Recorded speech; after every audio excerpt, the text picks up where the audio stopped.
దివ్యాంగులకు ఉచితంగా వాహనాల పంపిణీపై ఏపీ ప్రభుత్వం కీలక నిర్ణయం తీసుకుంది.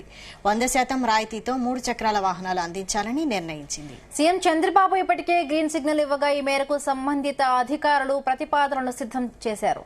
ఈ 3 చక్రాల వాహనాలకు సంబంధించి ఓటాన్ అకౌంట్ బడ్జెట్ నుండి నిధులు విడుదల చేయనున్నారు. ఈ 3 చక్రాల వాహనాలను 2024-25 ఏడాదికి నియోజకవర్గానికి 10 మందికి చొప్పున 1750 మంది దివ్యాంగులకు అందించనున్నారు.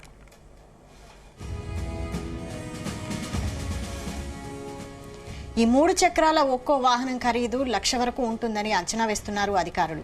రాష్ట్ర వ్యాప్తంగా మొత్తం వాహనాల పంపిణీకి 17.50 కోట్ల వ్యయం అవుతుందని ప్రాథమికంగా అంచనా వేశారు. ఈ మేరకు ప్రభుత్వం నుంచి అనుమతి వచ్చిన వెంటనే టెండర్ల ప్రక్రియ నిర్వహించి 4 నెలల్లో లబ్దిదారులకు ఎంపిక చేసి 3 చక్రాల వాహనాలను పంపిణీ చేసేలా అధికారులు కసరత్తు చేస్తున్నారు.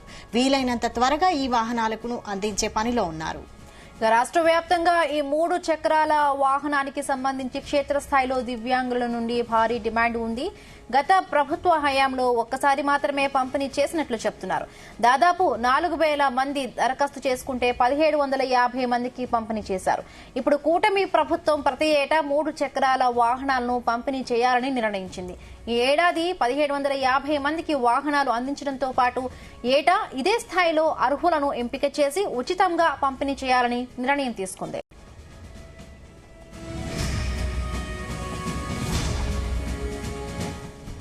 రాష్ట్ర వ్యాప్తంగా 3 చక్రాల వాహనాల పంపిణీకి దివ్యాంగుల అర్హతలను ప్రభుత్వం నిర్ధారించింది. అది కూడా డిగ్రీ, అప్లై, ఉన్నత విద్య అభ్యసించే విద్యార్థులకు, కనీసం ఏడాదికి పైబడి స్వయం ఉపాధి రంగంలో ఉన్నవారికి ఎంపికలో తొలి ప్రాధాన్యం ఇవ్వాలని భావిస్తోంది ప్రభుత్వం. 70% అంతకంటే ఎక్కువ వైకల్యం ఉన్నవారు అర్హులు కాగా 18 నుండి 45 ఏళ్ల మధ్య ఉన్నవారికి ఈ వాహనాలు అందిస్తారు.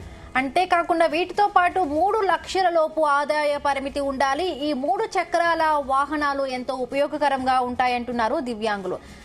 ఏపీ ప్రభుత్వం ఈ నెల నుండి కొత్త పింఛన్లకు సంబంధించి దరఖాస్తును స్వీకరించనుంది. ఎవరైనా దివ్యాంగులు అర్హత ఉండి పింఛన్ రాకపోతే దరఖాస్తు చేసుకోవాలని అధికారులు సూచిస్తూ ఉన్నారు. అంతేకాదు కొత్త రేషన్ కార్డులకు కూడా దరఖాస్తులు స్వీకరిస్తూ ఉన్నారు.